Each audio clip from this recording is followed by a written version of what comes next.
கணக்கில்லாத கண்ணு வச்சுக்கிட்ட கண்ணா போய் எண்ணெய்க்குள்ள மக்கி பார்த்தா பொட்டு பொட்டுன்னு தெரிக்குது. காரணம் தண்ணியா போச்சு. இன்னைக்கு ஒரு சமயக்கட்டு மினிவிழா பார்த்துருவோம் சரியா? காலையில டிஃபனுக்கு கோதுமை மாவுல இடியாப்பம் தான் பண்ணியிருந்தேன். இதுக்கு குழம்பு வைக்கணும்னு தேவையே கிடையாது. ஒரு கப் காப்பி போதும். கடகடன் கலக்கி போட்டு பிசைஞ்சு அடிச்சு சாப்பிட்டுக்கிட்டு கையோட துரத்தி விட்டாங்க சமயக்கட்டுக்கு. வெஜ் பிரியாணி வேணுமாமா.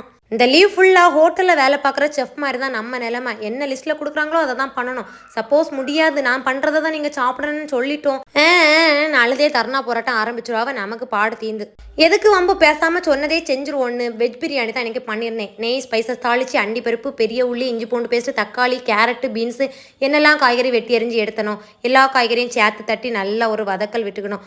உப்பு சேர்த்தா சீக்கிரம் வதங்கிரும். நான் எல்லாம் வதங்கின பிறகு தான் உப்பு சேர்த்துக்கிட்டேன்.